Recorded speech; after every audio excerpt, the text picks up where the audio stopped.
Allô, allô, mes petits perlins pimpins! Comment allez-vous? Yo les jeunes! Hey, Will, c'est notre 5e saison. Oui, je suis fucking content. J'ai genre comme, tu sais, d'arrondir notre revue de l'année, on n'était pas au top parce qu'on disait comme tout, on voyait l'année de merde, mais aujourd'hui, je suis de bonne humeur. Là. Ben, écoute, c'est fou, là, ce qui s'est passé en 5 ans. Parce que c'est Oui. ça, c'est notre 5e année, en fait. Et même qu'on en entend. un mois aussi entre les deux épisodes. Mais en tout cas, ça, c'est relatif. Là. Vraiment, pour ceux qui n'ont pas écouté notre revue de l'année 2025, de un, Faites-le. c'est ça, qu'est-ce que vous faites? Puis spoil pas, ils vont juste écouter de ça, là. Non, mais c'est juste qu'on disait en prémisse qu'on avait une année quand même assez rocambolesque. Et ça continue! Et ça continue. Et ben, peut-être que si vous avez vu un extrait sur TikTok, vous avez vu qu'on a changé de décor. Oui. On a déménagé au courant de l'année. Donc, tout nouveau studio qui risque de changer aussi à travers c'est ça. les Chaque épisodes. épisode, ça va être nouveau, je pense, d'après moi, pour C'est l'instant. ça notre concept, la construction de notre studio. Mais l'important, c'est que les sujets restent tout aussi pertinents, peu importe le décor. Ben oui, parce que de quoi qu'on va parler aujourd'hui? Là, écoutez, là. Si vous avez cliqué et vous êtes encore là, déjà, merci. Mais on va parler de bowling et de curling aujourd'hui. Ben, je me suis dit quoi de mieux comme premier épisode pour cette nouvelle saison là, qui commence en plein cœur des Olympiques qu'un épisode sportif. Oui, on va parler de l'amour du sport parce que c'est la Saint-Valentin aussi. Mais oui, épisode sportif aujourd'hui au cœur des Olympiques et ben, vous allez apprendre des affaires vraiment fucked up sur des sports qu'on néglige vraiment beaucoup. Là. Oui, puis on doit le dire, c'est ta cousine en fait qui nous a demandé de faire un épisode sur le bowling. Ben, elle nous a dit ça un peu en joke là, parce qu'on était au bowling. Puis comme vous devriez faire un épisode sur le bowling, puis j'étais comme ouais, tu sais, c'est con comme idée. Puis ben, j'ai cherché, puis j'étais comme fait non, en fait, je veux vraiment faire un épisode sur le bowling. C'est ça. Fait que de là, ben moi j'ai dit je vais parler d'un sport tout aussi loufoque que le curling. Mais non, pas intéressant. Attends, ça, une double négation. Hey. En tout cas, hey, on va réfléchir là-dessus. Pas, puis on revient... pas moins intéressant. Exactement. On va réfléchir à ça, puis on va vous revenir après le générique. Et boy, on est rouillé, hein?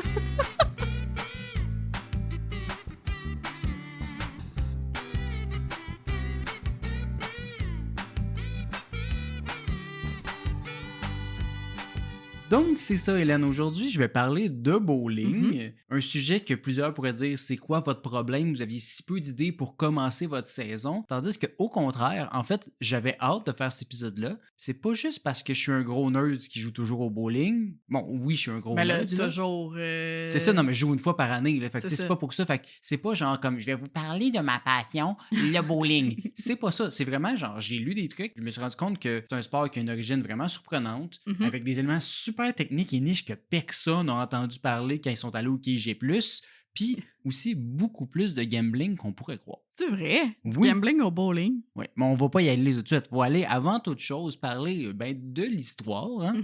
Et je me suis rendu compte que des versions de bowling dans le monde, dans l'histoire, il y en a en sacramouille. Ah, c'est sûr. Puis je vais pas aller nécessairement en détail sur chacune d'entre elles, parce que sinon on n'est pas sorti du bois, mais on peut commencer avec simplement ma définition personnelle, très loin du Larousse, sport où on lance une balle pour faire tomber des bâtons. C'est une balle puis des bâtons? Ben, c'est ça le bowling, on s'entend? Ben, plus une boule puis des quilles, mais... Oui, mais je veux dire, si on parle dans l'histoire, là, dans les variations, là, comment que ça a pu commencer, là, on n'était pas avec les grosses machines au début. Là, mais si je te dis un sport où on lance une balle pour faire tomber des bâtons, tu penses que le premier peuple qui aurait fait ça, ça serait lequel? Le premier peuple, les Grecs? Ben non, Hélène, c'est pas parce que c'est une nouvelle saison qu'on change notre formule gagnante. C'est l'Égypte antique. Oh, mon Dieu, pourquoi j'y ai pas pensé? Doublement rouillé, là, aujourd'hui.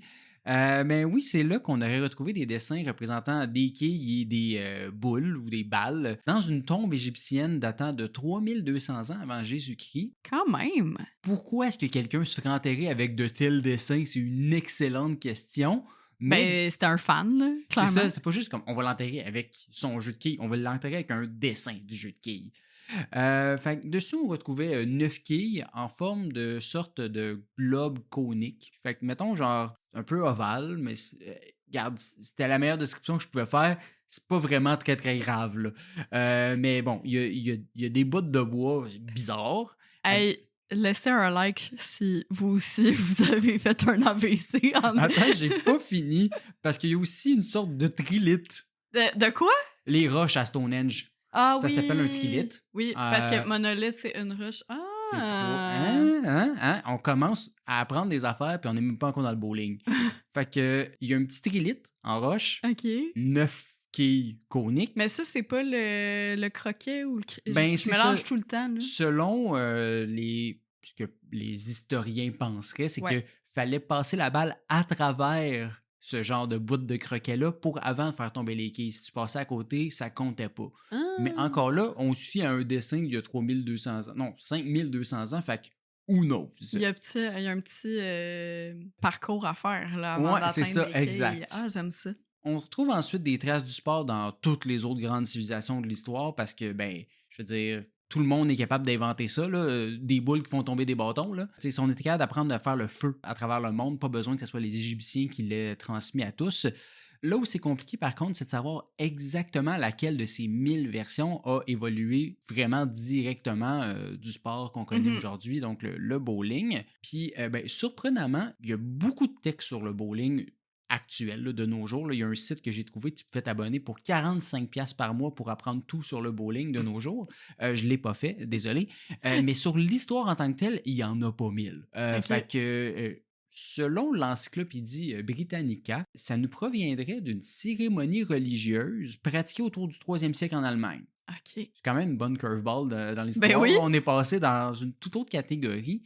La pratique en soi, comme je dis, c'était pas un sport. Puis là, ça C'est voulait. quoi? On prenait un tas d'os puis on vargeait dedans, là? C'est quoi ce rituel-là? Attends, ben c'est un rituel, mais on utilisait un kegel, OK. une sorte de gourdin que, si je comprends bien, tous les Allemands traînaient avec eux. Une Fait que- petite gourde? non, un Une gourdin. gourdinette? Non, genre un bâton, là, un bâton Ah, de bois, OK. un gourdin dans ce style-là. J'utilise des grands mots aujourd'hui. Oui, c'est ça, hein. là. Je te l'ai dit, je suis rouillée. C'est ça.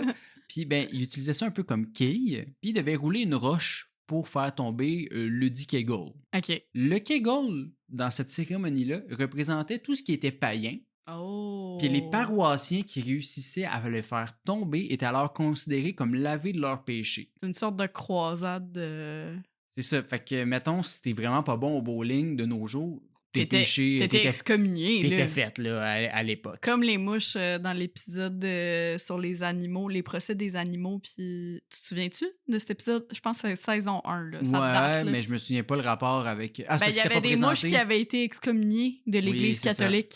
Mais là, je pense pas qu'ils étaient excommuniés, ils étaient juste comme pas lavés de leurs péchés. Fait qu'en tout cas, Fait peut-être qu'ils qu'ils allaient finissaient pas au en paradis. enfer. Ouais, un petit détail. Mais bon, tout ça s'est finalement transformé avec le temps, devenant un sport, là, donc avec un nombre très variant de pins à faire tomber, là, ou de Mhm. bâtons. Selon les pays, c'était 3, d'autres c'était jusqu'à 17. Puis là où les prêtres ont dû commencer à s'arracher les cheveux, ben, c'est que le sport est ensuite devenu une incroyable opportunité de gambling avec le temps. OK. Donc, le sport sur lequel les gens bettaient en 1325 à Francfort, c'était le bowling. Et même chose à Workla en Pologne en 1508. Fait qu'il y a vraiment des écrits de gens qui ont fait des paris sur des games de bowling parce que, ben, clairement, le hockey, ça n'existait pas encore. là. Ouais, c'est ça, on a trouvé l'ancêtre de Bet99, là. Puis là, ben, tu pourrais croire que ben, ça s'est arrêté dans les années 1300, 1500, le gambling sur le bowling. Ben non, c'est ça, ça continue encore aujourd'hui. Ça l'a continué de façon sporadique à travers l'Europe, mais l'histoire veut que les paris étaient tellement devenus un problème aux États-Unis en 1830 que le Connecticut a décidé de bannir l'activité. Fait que tu n'avais plus le droit de jouer au bowling en Connecticut parce que les gens faisaient trop de gambling par rapport au bowling. Mais c'est plus le cas aujourd'hui, là, Non, j'imagine. non, non. Puis la pratique du bowling a persisté ailleurs au pays, entre autres à New York, où une organisation, la American Bowling Congress, ils se prennent pas pour de la merde, a décidé d'établir les standards du sport en 1895, notamment sur le fait que ben, tout le monde devait avoir 10 quilles, puis c'était quoi les matériaux utilisés pour les boules, Ouais. etc. Fait que ça s'est vraiment standardisé en 1895 comme sport, et c'est devenu un peu là, ce qu'on connaît aujourd'hui là, plus clairement. Puis aujourd'hui, ben, on fait du gamble sur les chevaux, Ben, on l'hippodrome. le fait sur tout, là. C'est de plus en plus légal, puis on a Ouais. plus à RDS, etc. Fait que, est-ce que c'est mieux de nos jours? Non. C'est juste que ça me fait rire que c'était le bowling qui était à Mais- l'époque. Faites attention aux jeux d'argent. C'est dangereux. Mais parlant de dangereux, une des affaires qui me fait le plus rire du bowling à l'époque, là, en 1895, C'est les accidents dans le dallo. presque, c'est ce qu'on appelait les pinboys. Les quoi? C'est parce que à l'époque, il n'y avait pas la petite machine qui récupère tes quilles. Non, non, non. Fait qu'il y avait des enfants au bout des allées. En qui devait replacer les quilles au début, après chaque lancer. Fait que Ah, mais ça me c'est fait comme vraiment rire. les kids qui vont récupérer les balles de tennis. Ouais. Mais c'est tellement plus dangereux, OK? Mais au moins, les images que j'ai vues, il y avait comme une petite plateforme dans laquelle ils pouvaient être au-dessus, mettons comme de 2 pieds au-dessus. Fait Ah oui, que. fait que là, ils plongeaient tête première, puis il n'y avait aucune Ben stabilité. non, ben je veux dire, Clairement 2 plus pieds, ça va, ils sécuritaire. descendent, là, ça va. C'est juste que, bon, les bowling, c'était généralement dans des sous-sols de saloon à l'époque. Fait que, il y a beaucoup de niveaux auxquels ben, la vie a changé depuis. Eh mon Dieu. Fait que voilà, à l'époque, il y avait les pinboys. Les fameuses machines servant à replacer les quilles ont quant à elles fait leur apparition en 1952. OK? Puis ils ont fait catapulter la popularité du sport. Quand je dis catapulter, parce que là, on parlait de gambling tantôt. Ils ont catapulté les pinboys. Oui, selon Wiki, à cette époque-là, le salaire d'un bowler professionnel était équivalent à celui des joueurs de baseball, football et de hockey. C'était Genre sérieux. Là. réunis, là. Non, mais chacun, c'était le même salaire que ces sports-là qui aujourd'hui gagnent des millions. Ouais. À l'époque, tu gagnais autant en tant que bowler professionnel. Ouais, mais à l'époque, tu gagnais pas des millions non plus. Oui, mais quand même, I c'est quand même fou que c'était quand même très reconnu à Mhm. l'époque. Là, mea culpa aussi, je voulais parler des dites machines en détail, mais l'épisode s'étire et j'ai déjà plein d'autres choses dont je veux vous parler. Fait que, On fera une partie 2. bah, je sais pas, là, mais ou sinon, écoutez comment c'est fait. Là, j'imagine qu'un épisode sur les machines de bowling, mais pas sur le reste que ce que je vais vous parler. Sachez seulement qu'il existe essentiellement 2 types de machines. OK? Celle qu'on connaît plus aussi au Québec avec la petite corde. Ouais. Faire remonter ta quille puis qui Oui, dans le replace dans sens, un petit trou. chaque quille est À liée à t'attacher une une petite corde. Ouais. corde. Ah ouais. Mais il y a aussi les machines dites traditionnelles qui, ça allait avec un convoyeur qui les replaçait tranquillement dans des trous. Fait que tout était Oui. poussé, puis c'est encore utilisé dans certains endroits aux États-Unis. Mhm. Mais là, c'était justement cette version-là qui était utilisée principalement dans les tournois. Sauf que là, ils disparaissent de plus en plus parce que leur coût de maintenance est vraiment élevé. Fait qu'ils sont en train de les remplacer. Puis là, la US Bowling Congress, ils sont pas contents par rapport à ça. Parce qu'ils ont fait une étude en 2020. Ben, c'est un objet du patrimoine. Là. Non, c'est qu'ils ont fait 45 000 lancés, puis ils enregistraient 6,9% moins de strikes avec les petites cordes que sans les petites cordes, parce que ça retient un peu plus les affaires. Fait que là, les Ah. gens qui font du bowling professionnel sont comme, ben là, c'est pas juste, parce qu'on va faire moins de parties à 300. J'ai de quoi de similaire au niveau du curling. Fait que ça me fait Parfait, bien j'ai rire. bien hâte. Mais là, je t'ai dit, j'ai parlé du 300. Comment est-ce qu'on compte ça, les points au bowling, d'ailleurs, Hélène? Ben, c'est l'addition des quilles, mais là, c'est un strike, t'as Ouais. plus de points. En tout cas, Ouais, mais c'est ça. Mais le comment qu'on maximum, te- c'est 300. Mais comment tu fais pour avoir les plus de points? C'est quoi la meilleure affaire? Fait que, Ben, faut que tu fasses juste des strikes. oui, non, mais c'est sûr que c'est juste des strikes, tu as 300, mais comment tu arrives à 300 versus faire des 10 qui t'amènent à 100, tu sais? Fait que là est la question, comment est-ce qu'on calcule les points d'un abat et d'un spare? Mais le spare vaut 10 points de plus que le nombre de quilles que tu vas faire tomber au prochain lancer, OK, oui. tandis que l'abat, lui, va valoir 10 plus tes 2 prochains lancers. Ah! Fait que je vais donner des chiffres là, pour donner un exemple plus clair Ouais. aux gens. Si tu fais un spare en faisant 6 plus 4, Ouais. ben, le coup d'après, si tu frappes 3 quilles, ton spare va valoir 13. Ouais. Si tu frappes un abat après ton spare, mais ton spare va valoir 10 plus 10, donc 20. Ouais. Ton abat, Oui. lui, il compte tes 2 prochains lancers. Fait que si tu fais un abat, puis après ça, tu fais 2 et 3, mettons, Ça fait 15. 15, ouais. Mais si tu frappes un abat après ton abat, là, tu passes au prochain lancer pour savoir, tu sais, prochaine shot, c'est plus Ouais. dans le même carré. Fait que là, si tu fais 2 fois des abats après ton premier abat, Ouais. le premier vaut 30. Fait que c'est 3 fois 10. Mais après ça, si tu lances un 4, le deuxième, lui, il va valoir 24. Parce Ouais. que le troisième abat, Ouais. puis 4. Fait que c'est 2 lancers. Donc, voilà le secret. Si vous voulez faire plus de points, outre le 300, c'est pas d'alterner entre abat d'allô, abat d'allô, abat d'allô, parce que ça va pas vous aider. Fait que faut essayer d'être vraiment très bon très très longtemps d'affilée. Ouais.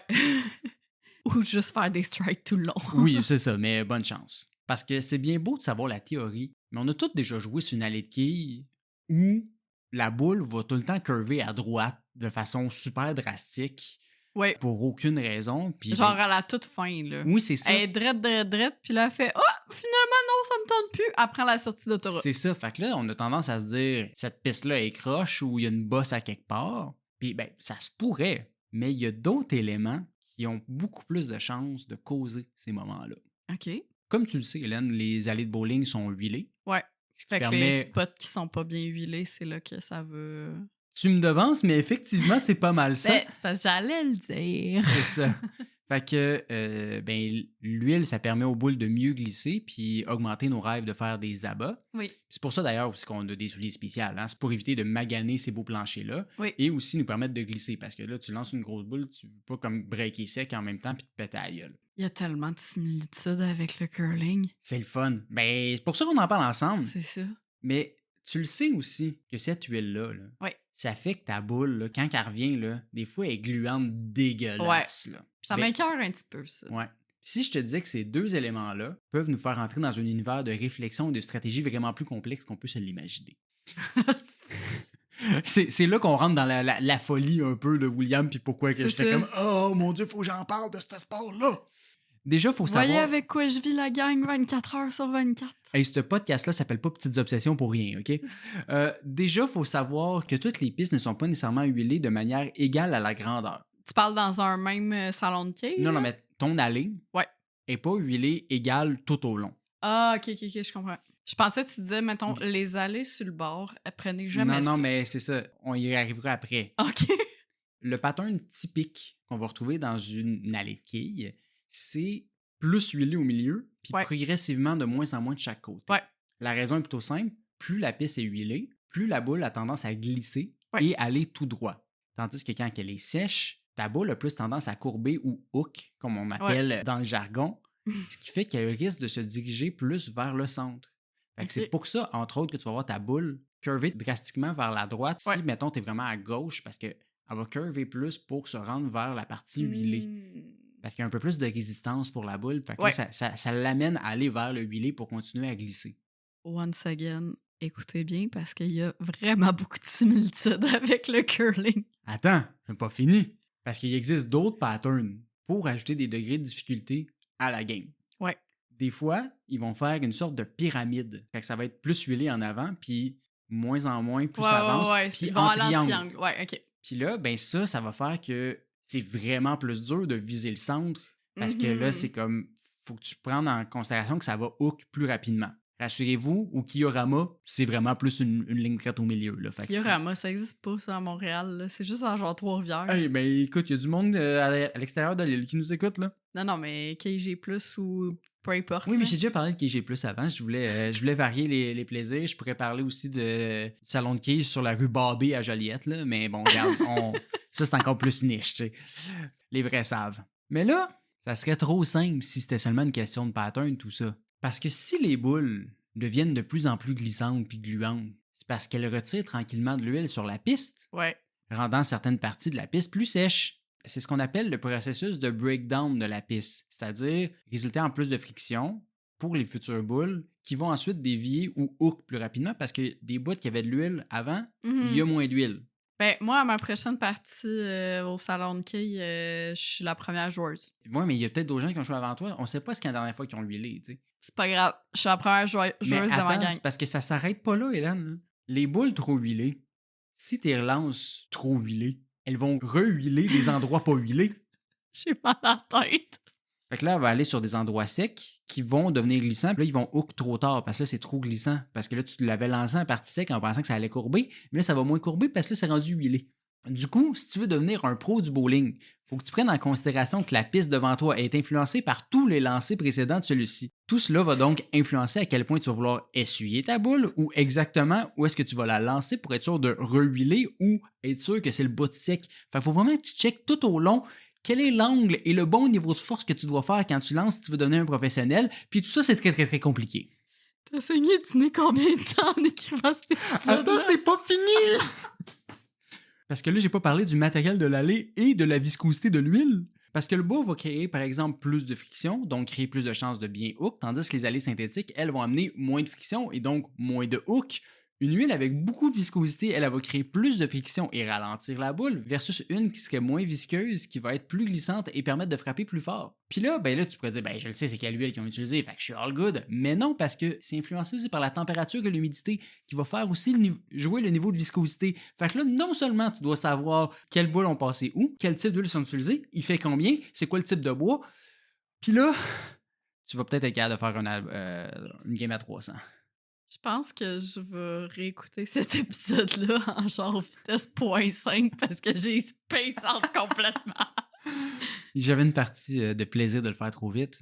Mais là, tout ça pour dire qu'il y a toutes ces variantes-là.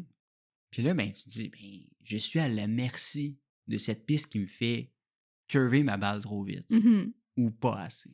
C'est quoi mes solutions à part avoir un œil de lynx? C'est pas. Mais les boules. Parce que toutes les boules ne sont pas égales. Ah, c'est.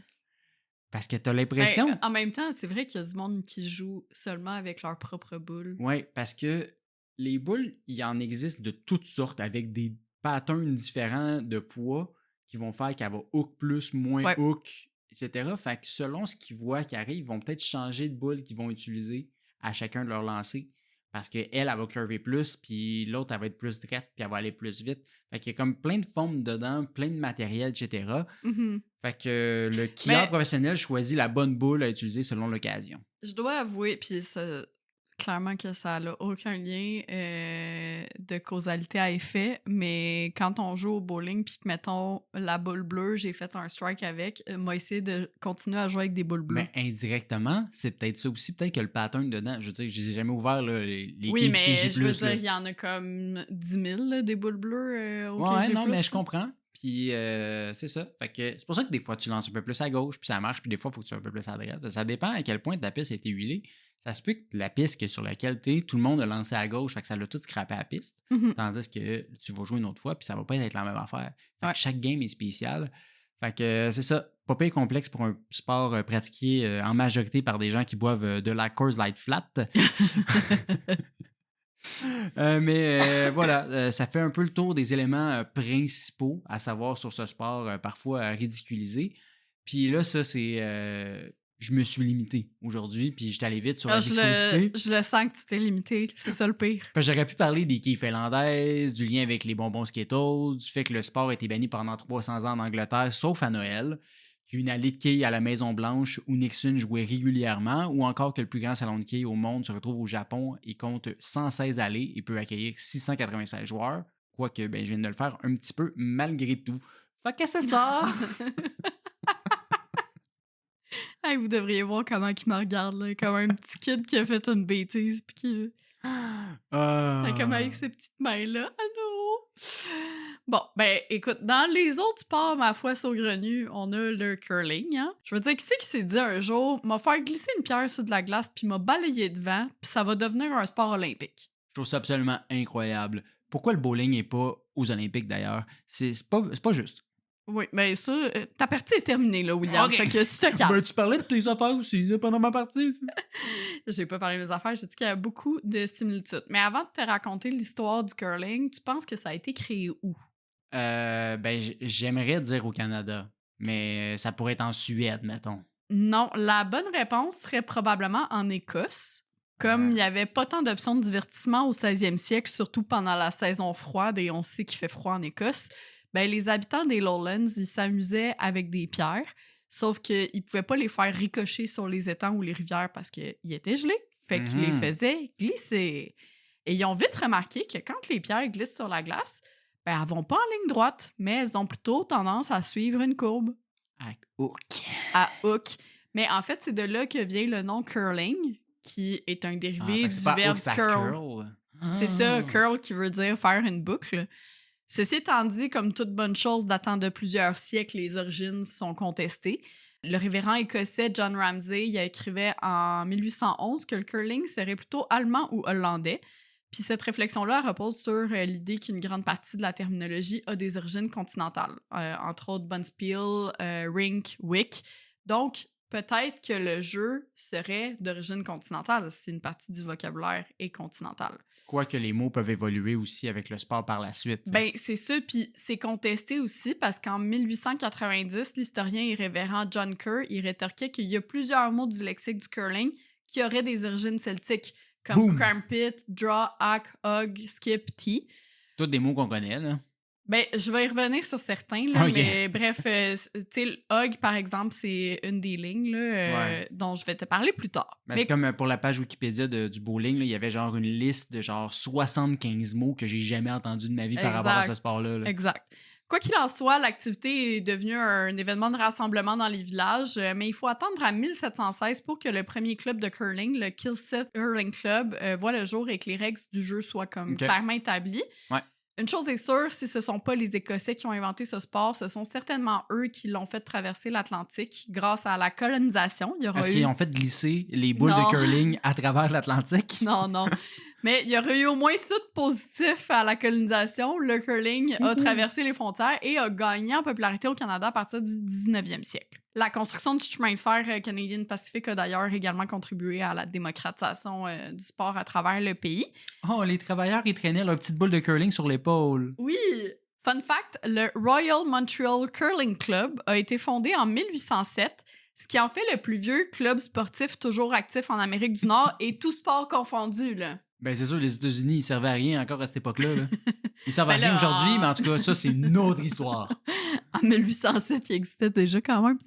Pour celles et ceux que ça intéresse, le Royal Montreal Curling Club est situé au 1850 de Maisonneuve, près de la station Guy Concordia. En 1924, le curling est présenté comme sport de démonstration aux Jeux olympiques, donc il n'y a pas de compétition avec des médailles comme telles. Juste, venez me regarder jouer en C'est attendant les autres sports. Exactement. Mais en 1959, on assiste au premier championnat du monde, masculin évidemment, Of course. dont le nom officiel est la Scotch Cup. Puis après ça, on dit que c'est pas écossais. En tout cas. Ben, c'est ça. Il s'agissait d'un tournoi de 5 matchs entre le Canada et l'Écosse, et le Canada a gagné toutes les parties. Ah, ça, c'est vraiment le fun pour la Scotch Cup. Oui, Ah, mon Dieu, c'est tough à dire quand tu le dis vite. c'est tough. Ouais. Il a fallu que je le pratique un petit peu, je l'avoue. 7 ans plus tard, donc en 1966, c'est au tour de la Fédération internationale de curling d'être créée. Puis la discipline va devenir officielle aux Jeux olympiques de Nagano en 1998. Donc c'est vraiment Mon récent. Dieu, dans ma là. tête, ben, en même temps, toutes les Olympiques que j'ai connus, il y avait Oui. du curling. Fait que pour ça que dans ma tête, ça a toujours existé. Ben non, mais- ça a été un sport de démonstration à plusieurs éditions des Jeux olympiques, notamment à Calgary, si je me trompe pas. Puis aux Jeux paralympiques, c'est devenu un sport officiel en 2006. Fait que ça Ok. aussi, c'est quand même récent. Effectivement. Plongeons maintenant au cœur du sujet. As-tu déjà joué au curling?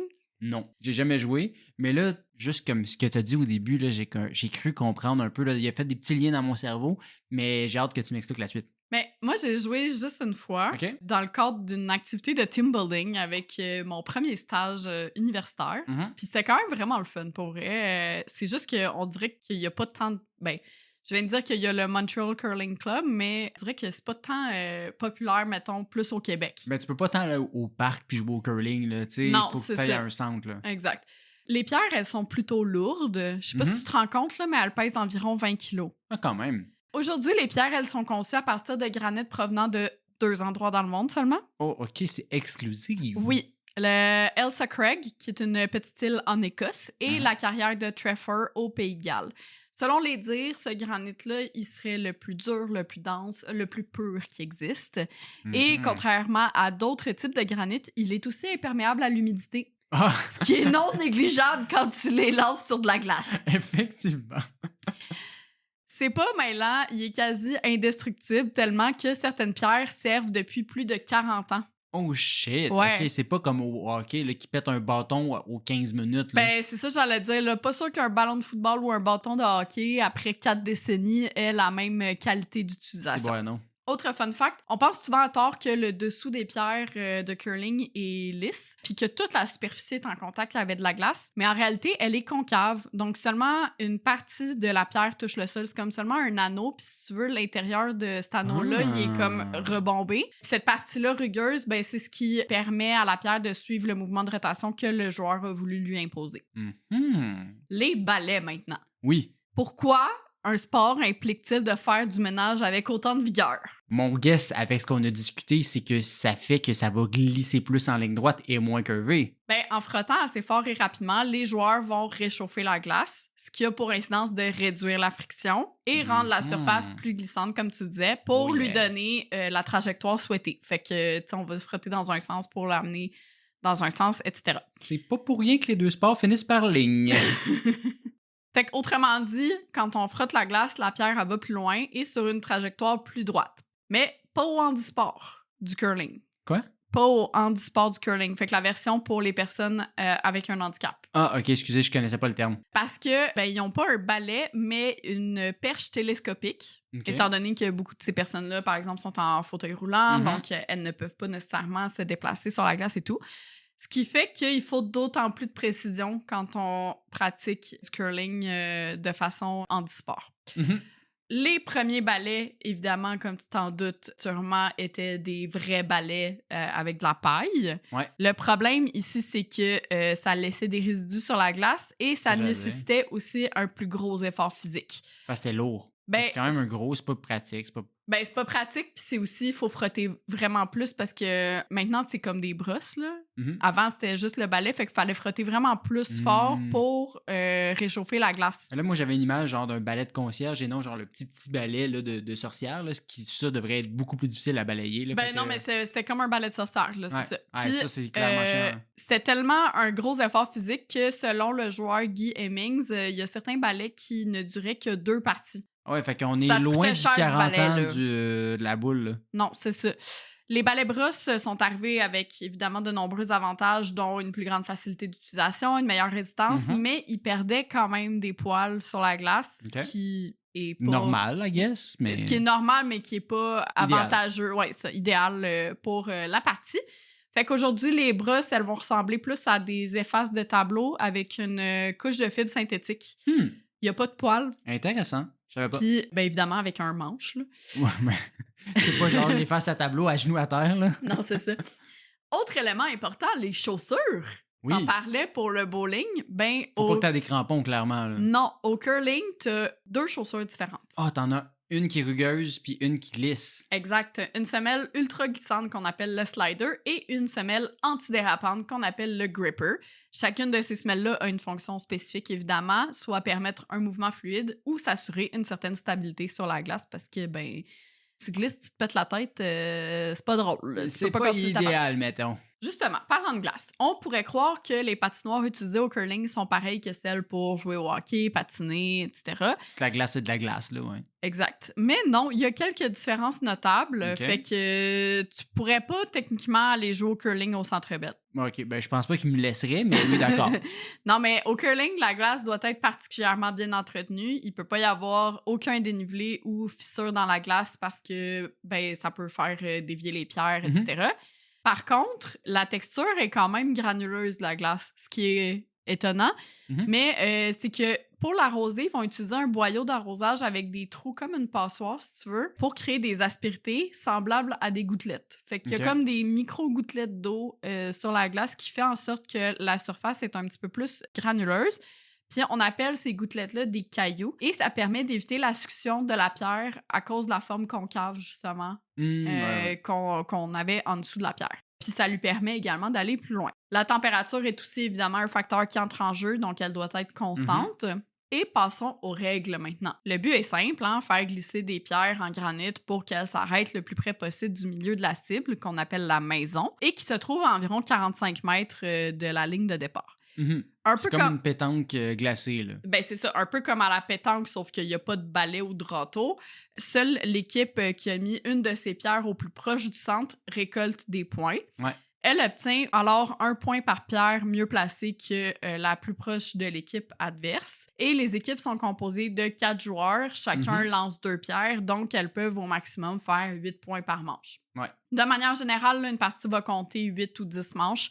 Et c'est l'équipe qui comptera le plus de points totaux qui l'emportera, évidemment. Comme dans tout sport, il peut y avoir des hors-jeux. Si un joueur brûle une pierre, donc qu'il la touche involontairement, même si c'est avec son balai, elle est retirée du jeu. Sur la patinoire, comme je te disais, il y a des lignes. La première, c'est la médiane. Fait que ça, c'est une ligne droite qui va relier les 2 maisons parce qu'il y a des cibles de chaque bord, un peu comme à la pétanque. Ouais, t'alternes entre chaque manche. Exactement. Fait que cette ligne-là, elle sert vraiment plus de guide pour les joueurs pour dire, OK, c'est ça le milieu de la cible. La deuxième, c'est la ligne de T qui traverse la maison et elle est perpendiculaire à la médiane. Fait que disons que l'équipe A va lancer une pierre. L'équipe B, elle a seulement le droit de frotter la glace avec son balai une fois que la pierre a passé la ligne de thé. Ah oui, c'est ça. Ben, Parce que tu vois l'équipe adverse aussi, elle peut frotter la pierre d'une autre équipe pour dévier la trajectoire aussi. C'est juste que ça doit passer cette ligne de thé-là. OK, fait que l'autre équipe a le droit de balayer pendant le lancer d'un autre. Je savais pas ça. Ouais, mais seulement une fois que ça a passé la ligne de thé. Fait que c'est quand même Loin. loin. C'est proche de la maison, là, je te dirais. Faut que tu joues du coude, là. Exactement. Et ça, évidemment, dans le but de l'éloigner le plus possible du centre de la maison. On a ensuite la ligne du cochon, qu'on appelle Hog Line. Donc, Hog, c'est cochon en celtique. Un petit lien de plus avec la pétanque. C'est ça. Qui est plus ou moins au centre de la patinoire et ça marque le début de la zone de jeu. Fait que la pierre, elle doit obligatoirement dépasser cette ligne-là. Évidemment, comme au beer pong, le lanceur ne peut pas dépasser cette ligne-là. Ouais. Puis, si elle ne la dépasse pas, bien évidemment, elle est retirée du jeu. Et même chose pour les lignes de côté et de fond. Si la pierre les franchit, elle n'est pas comptabilisée. Ouais. Ma partie préférée maintenant... L'huile. Non. Des fun facts en rafale. Oh yeah! Le curling est rapidement devenu une religion en Écosse à partir du 16e siècle, tellement que les parties étaient annoncées à la messe. On a aussi retrouvé un texte datant de 1638 dans la Glasgow Assembly of Presbyterians qui pointait du doigt un certain pasteur Graham de Orkney pour avoir joué au curling un dimanche, ce qui était considéré comme un péché malgré tout, là, même si c'était une religion en soi. Tu pouvais pas jouer au curling le dimanche. J'aime vraiment ça, le lien entre les deux sports puis la religion. Je trouve ça parfait. Je te dis. Le curling possède plusieurs autres noms. La pétanque sur glace pour ses similarités avec la pétanque, les échecs sur glace à cause de tout l'aspect stratégique, ou encore le jeu rugissant en raison du bruit de la pierre et des balais sur la glace. Je sais pas, on n'entend pas tellement là, à la télé, mais si tu vas dans une aréna ou une patinoire où les gens jouent au curling, là, ça fait vraiment, vraiment beaucoup de bruit. J'imagine un peu, là. J'ai lu aussi dans un article de Radio-Canada que toutes les compétitions de curling d'envergure comme les Jeux olympiques ou les championnats du monde s'ouvrent sur de la cornemuse en référence à l'héritage écossais. Fait que, encore une fois, peut-être qu'on l'entend pas aux Jeux olympiques. Ou qu'on écoute juste pas le curling aux Jeux olympiques, là! Peut-être, mais bref. Puis là, tantôt, tu me disais, j'aimerais ça dire que ça a été inventé au Canada. Ben, sache que d'après le site Historica Canada, qui est une organisation sans but lucratif qui a pour but de rendre l'histoire du Canada accessible, 80% des joueurs de curling dans le monde seraient canadiens. Ouais, OK. Fait que c'est énorme, là. On l'a vraiment approprié, là. Ouais, le Canada a pris la place de l'Écosse en raison du climat plus favorable pour les sports de glace en hiver. Puis ce serait resté ainsi même après la mutation vers les patinoires intérieures. Dans les autres archives qu'on a retrouvées suivant l'importation de ce sport dans les colonies, il y a un agriculteur canadien du 17e siècle qui aurait dit « Aujourd'hui, j'ai vu un groupe d'Écossais qui lançait de grosses balles de fer comme des bombes sur la glace. Ensuite, ils criaient « Soup, soup » et riaient comme des déments. Soup, soup. Je l'ai dit dans la citation, il a utilisé le mot « bombe ». C'est pas anodin. Il y a une légende qui veut qu'après le siège de Québec pendant la guerre de 7 ans, en 1759, il y a un des régiments britanniques qui aurait probablement célébré leur victoire et était en mal de leur pays. Donc, il aurait fait fondre des boulets de canon pour fabriquer des pierres de curling et jouer au curling. Il me semble que ça peut mal finir, ce projet-là. Ben non, il joue au curling, il n'y a pas d'explosif et tout ça. C'est pas, c'est des boulets de canon, là. Ouais, c'est correct. Bon. Mais c'est quand même drôle qu'ils se disent que bon, on a gagné. La guerre est finie, qu'est-ce qu'on fait avec ça? On va jouer au curling. On n'a plus de besoin, on peut avoir du fun. À partir des années 20, la McDonald Tobacco Company finançait le championnat canadien de curling jusqu'à temps qu'on se rende compte que le tabac, c'est pas top pour la santé. Ouais, ben c'est ça. C'est comme Alexandre Despatie qui était sponsorisé par McDo back in the days. Tu sais, ça va pas très bien, là. Mais quoi que McDo, il continue à... Il continue? Tabarnouche, ça va pas bien, Hélène. McDo, il continue à sponsoriser des joueurs de hockey et des trucs comme ça, mais bref. Apparemment que Walter Stewart, le CEO de la compagnie, il n'y avait pas ses ambitions philanthropiques nécessairement pour faire de la publicité, mais plutôt comme outil de nationalisme. Je t'explique. Bon Dieu, on se calme. Ironiquement, à l'époque, le championnat s'appelait le Breer, qui est aussi le nom d'un des produits de la McDonald Tobacco Company. Et le message publicitaire de ce produit-là allait comme suit. Partout, plus d'hommes fument Breer que toute autre marque au Canada. C'est un tabac qui a du cœur. Oh. Non. C'est tout. C'est mon seul commentaire, non. C'est correct, on passe au suivant. Le curling extérieur est redevenu populaire durant les années 40 dans les prairies. L'épicentre du curling au Canada serait d'ailleurs dans la ville de Winnipeg. Puis je sais pas pourquoi, mais on dirait que j'aurais pu parier là-dessus. Que c'est à Winnipeg qu'on joue le plus au curling. Le fun fact ici, c'est qu'à l'époque, les pierres étaient des boîtes de confiture remplies de ciment. Dans les années 40. Des Fait que boîtes pendant la de guerre. confiture. Ouais, pendant la guerre, j'imagine que. Le monde, ils ont c'était vraiment ça, un là. besoin de jouer au curling. Les boulets de canon, les boîtes de ciment. En même temps, j'imagine quand t'habites à Winnipeg, c'est pas ton le choix. divertissement. Bon, là, tantôt, on se parlait des puristes là, au bowling. Oui. Est-ce que t'as déjà entendu parler du Broomgate? Non, mais là, moi, là, les affaires de toujours utiliser Gate à cause de Watergate, là, ça, c'est non. Soyez originaux, là. Dites la guerre des curleurs, là, c'est plus intéressant. Là. Ben, c'est pas tout à fait la guerre des curleurs, mais en tout cas, en 2015, le ballet de la marque Icepad a été interdit par la Fédération mondiale de curling parce qu'il était trop performant. Ben, il y a beaucoup de choses comme ça aux Olympiques ou dans les marathons. Ouais. là, tu sais, il y avait un soulier qui a été banni parce que genre ça donnait genre 50% de ton énergie, trucs comme ça. Ou l'année que Michael Mhm. Phelps a battu tous ses records, il y avait genre un nouveau maillot qui a fait qu'il était meilleur que tout le monde. Ben, il était déjà bon, mais ça l'a fait tout Ah lâcher. ouais, je savais pas ça. Ouais, ouais.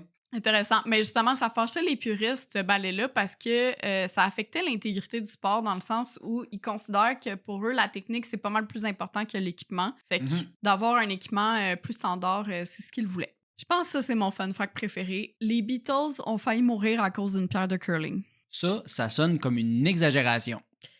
Oui. Je t'explique. En 1965, le film Help, qui met en vedette les Beatles, est sorti. Je te résume l'histoire parce que je ne pense pas que tu l'as vu. Je connais la chanson.